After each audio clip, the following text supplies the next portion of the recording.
के शर्मा जी, के शर्मा जी, धर्मेंद्र जी को मैं लूंगी ऑन एयर, क्योंकि जो इम्पोर्टेंट बात है वो इम्पोर्टेंट बात यही है कि किस तरह से के शर्मा जी, अजमेर दरगाह के सैयद नसरुद्दीन चिश्ती कह रहे हैं कि वक्फ बिल में संशोधन की जरूरत है। जरा चलाइए स्क्रीन पर इसे।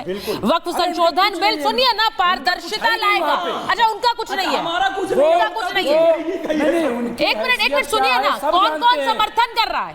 अब अजमेर दरगाह के सैयद नसरुद्दीन चिश्ती कह रहे हैं कि वक्फ बिल में संशोधन, सब लोग जो समर्थन में है वो कठपुतली है, जो समर्थन में है वो कठपुतली है, बिल्कुल कठपुतली नहीं। तो मुमताज जी एक बात बताइए, मैं ये सिर्फ कहना चाह रही हूँ कि 3 तलाक पर भी यही वाला लॉजिक था कि 3 तलाक के साथ कोई नहीं खड़ा है, हमारे यहाँ तो है नहीं। महिलाओं ने उसका समर्थन किया। आज उस विरोध प्रदर्शन का क्या हुआ जिसके लिए 3 तलाक पे इतना भड़काया जाता था? कहाँ है वो प्रदर्शन? क्योंकि लोगों को उससे फायदा हुआ। आप बताइए, वक्फ के अंदर एक गरीब मुसलमान को क्या मिलता है, एक वक्फ के अधिकारी को क्या मिलता है? आपको पता है कितने पैसे दिए जाते हैं? आज आप मुमताज जी बहुत हिमायत करते हैं, जरा बताइए एक आम मुसलमान को क्या मिलता है, एक पदाधिकारी को क्या मिलता है? ये जो चल रहा है इस वक्त, ये देखिए, जो केरला का कैथोलिक बिशप्स काउंसिल है, इसने भी समर्थन किया है। और वो क्या कह रहा है? वो कह रहा है वक्फ सबकी जमीन पर कब्जा कर रहा है। अभी तक आप ये नैरेटिव चलाते थे। नहीं सुनिए मुमताज जी, एक मिनट रुक जाइए। कुछ लोगों को मुमताज जी, एक मिनट, मुझे धर्मेंद्र जी और के जी चाहिए स्क्रीन पर। मुमताज जी एक सेकंड रुकिए सर, एक मिनट। आप सर, बहुत से लोगों ने बोला भी नहीं है, एक मिनट रुकिए। मैंने कहा धर्मेंद्र जी और के जी को स्क्रीन पर लीजिए। मैंने कहा कि ये जो स्क्रीन पर है केरला कैथोलिक बिशप काउंसिल, इन्होंने कहा कि हमारी जमीन भी हड़पी जाती है, वक्फ के नाम पर मनमानी चल रही है। वहीं दूसरी तरफ अजमेर दरगाह समर्थन कर रहा है। अब के जी कौन बताएगा आज ईद के त्योहार को भी किस तरह इन्होंने प्रदर्शन का ग्राउंड बता दिया, लेकिन ये मुसलमान नहीं है क्या जो अजमेर दरगाह में समर्थन कर रहे हैं? नहीं सुचेता जी, सबसे पहले तो ईद की शुभकामनाएं और नवरात्र के पर्व की भी और नववर्ष की शुभकामनाएं मैं सभी दर्शकों को देता हूं और पैनल के लोगों को भी। लेकिन एक बहुत महत्वपूर्ण सा प्रश्न है, क्या दिया?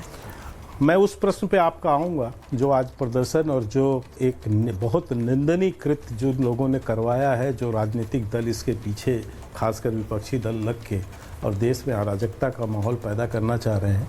ऐसा ही प्रयास सीए के दौरान भी किया गया था, दंगे भी भड़काए गए, बहुत कुछ कराया गया। किसी एक व्यक्ति की झूठ बोला गया कि नागरिकता चली जाएगी, किसी की नागरिकता नहीं गई, और आज कोई उसके पीछे कोई विरोध नहीं, वो बिल लागू भी है। लेकिन मैं स्पष्ट करना चाहता हूं आपके करोड़ों दर्शकों के लिए कि ये जो वक्फ बिल है, वक्फ बिल का जो संशोधन आ रहा है, ये केवल इस पे मुसलमानों का विषय नहीं है, ये स्पष्ट कर लेना चाहिए। वक्फ बिल केवल मुसलमानों से जुड़ा हुआ नहीं है। ये ठीक है कि गरीब मुसलमानों से जुड़ा हुआ, उनके हक की बात करने वाला बिल है, लेकिन ये हिंदुओं से भी जुड़ा हुआ है, ईसाइयों से भी जुड़ा हुआ है, बौद्ध से भी जुड़ा है, जैन से भी जुड़ा है और तमाम रिलीजियस से जुड़ा हुआ बिल है।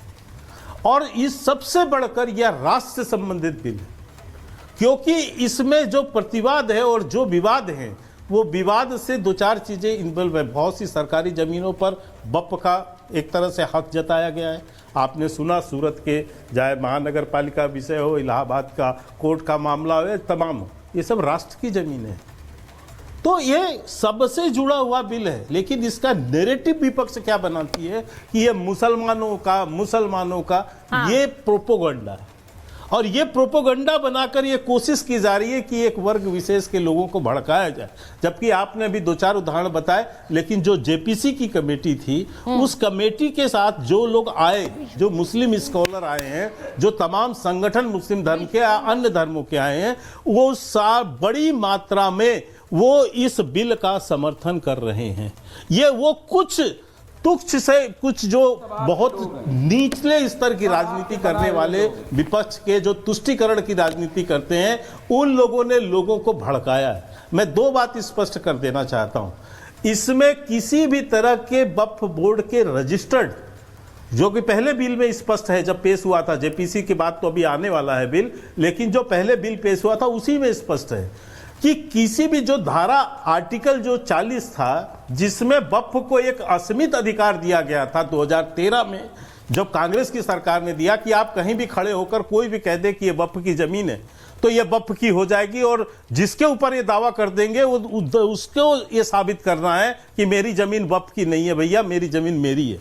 वक्फ को जो दावा करने वाला है उसको स्वीकार नहीं करना था। दूसरी बात मैं स्पष्ट कर दूं, किसी भी रजिस्टर्ड ना इबादतगाह, ना मस्जिद, ना कब्रगाह, ना दरगाह, किसी पर यह बिल का संशोधन वो नहीं लगता है।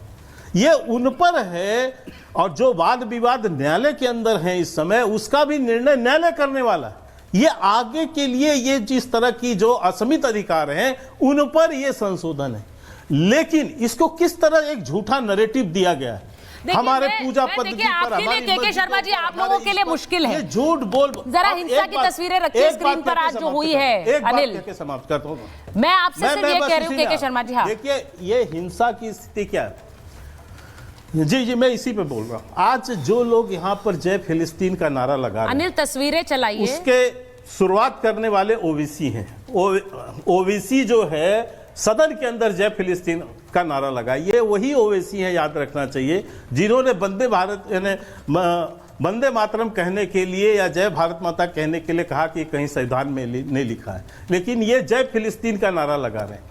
अब मैं एक चीज पूछना चाहता हूं सुचेता जी, एक बहुत वाइबल जनता के बीच का प्रश्न है कि आप जय फिलिस्तीन का नारा लगा रहे हैं, आप जय फिलिस्तीन करके फिलिस्तीन से सहयोग मांग रहे हैं। भारत में भारत के मुसलमान फिलिस्तीन के अनुयायी हो गए हैं, और यदि ये अनुयायी हो गए हैं और जय फिलिस्तीन का नारा लगाएंगे और जय भारत का नारा जैसे त्योहार को नहीं छोड़ा है, उसमें गाजा पट्टी, काला पट्टी, काली पट्टी, प्रदर्शन सब डाल दिया गया है, और उसमें भड़काने के लिए ऐसे बयान है, जरा क्योंकि मैं नहीं ऐसे बयान है। असदुद्दीन ओवैसी तो सीधे कह रहे हैं कि मैं धमकी दे रहा हूं इनको, नीतीश कुमार को, चंद्रबाबू नायडू को, चिराग पासवान को वो धमकी दे रहे हैं। ये बयान है। आप सोचिए, इमरान मसूद कह रहे हैं कि मैं राहुल का सिपाही बनकर आया हूं और खून भी देंगे अगर जरूरत पड़ी। ये क्या बयान है? खून भी देंगे अगर जरूरत पड़ी। ये बड़े घातक बयान है, क्योंकि 2 दिन के बाद अगर ये बिल आता है, 2 दिन के बाद, हमें नहीं पता अगर ये बिल आ रहा है 2 दिन के बाद के जी, लेकिन अगर 2 दिन के बाद आता है, जरा इसे चलाइए, देखिए ये जो बयान चल रहे हैं स्क्रीन पर। अगर धर्मेंद्र जी आप देख रहे हैं, अगर बिल आएगा तो संसद नहीं चलने देंगे। आपके नेता कह रहे हैं संसद से सड़क तक हम उतर जाएंगे। धर्मेंद्र जी क्या है, आप ही के हम नाम है सांसद साहब।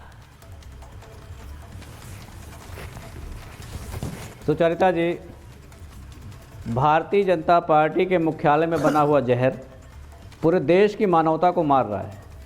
भारतीय जनता पार्टी का छिड़का हुआ पेट्रोल पूरे देश को जलाने का काम कर रहा है। इसलिए जब तक भारतीय जनता पार्टी रहेगी, इस देश में अमन चैन संभव नहीं है। अभी आप त्योहारों की बात कर रही थी कि त्योहारों के समय में ऐसे प्रदर्शन हुए जो कि ठीक नहीं है। मैं आपको बताना चाहता हूं कि इस देश में जब किसान पूरे 1 साल से ज़्यादा समय तक सड़कों पर था, तो उस समय भी त्यौहार होते थे। दीपावली, ईद, होली, मकर संक्रांति, ऐसे देश के 1000 से ज़्यादा त्यौहार हुआ करते थे, और उन त्योहारों को काला करने का काम भारतीय जनता पार्टी ने किया था। भारतीय जनता पार्टी दरअसल बहुत छुपे हुए तरीके से पूंजीपतियों के लिए काम करती है। जो भारतीय जनता पार्टी पूंजीपतियों के लिए ज़मीन देने का कमिटमेंट किया था, पहले किसानों से छीन कर देने की बात सोच रहा था, लेकिन वहाँ पर किसानों ने जिस तरह से प्रदर्शन किया, जो उनका कमिटमेंट था अपने ज़मीन के प्रति, अपनी माता के प्रति, अपनी भारत माता के प्रति, उस कमिटमेंट के सामने भारतीय जनता पार्टी झुकी और तीनों काले कानून वापस लेने पड़े। ठीक उसी तर्ज पर भारतीय जनता पार्टी पूंजीपतियों को दिए गए कमिटमेंट को पूरा करने के लिए जमीन देने का कमिटमेंट जो है भारतीय जनता पार्टी का, कि पूंजीपतियों को सस्ती जमीन देंगे, अब वक्त के पास आकर के वक्त की जमीन छीन करके पूंजीपतियों को देना चाहती है। अगर भारतीय जनता पार्टी को संशोधन करना था तो जो विपक्ष के सुझाव थे उस बात को क्यों नहीं मानी भारतीय जनता पार्टी? और जो सुझाव है उस सुझाव में क्या कमियां है भारतीय जनता पार्टी? विपक्ष का क्या सुझाव है? नहीं, धर्मेंद्र जी मुझे 3 सुझाव बताइए विपक्ष के। चलिए, आपने कहा विपक्ष के 2 सुझाव थे। नहीं, मैं आपसे पूछ रही हूँ विपक्ष के क्या सुझाव थे सर? विपक्ष के कौन से सुझाव थे? विपक्ष का एक ही सुझाव है कि वक्फ में कोई संशोधन ही मत करिए, यही सुझाव है। अब सुन लीजिए, सुझाव यही है कि संशोधन मत करिए, वक्फ को छेड़िए मत, पूछा तो सुन लीजिए ना, फिर वही रहने दीजिए। सुझाव पूछा, यही है। सुचेता जी, विनोद जी के पास जाओ। विनोद जी, भाई अब 3 सुझाव आपने पूछा, सुन लीजिए ना। सर झूठ है। पहला सुन लीजिए ना, पहला सुझाव सुचरिता जी, सुझाव सुन लीजिए पहले। एक सेकंड सरासर झूठ है। ऐसा कुछ नहीं है कि विपक्ष के संशोधन नहीं लिए गए।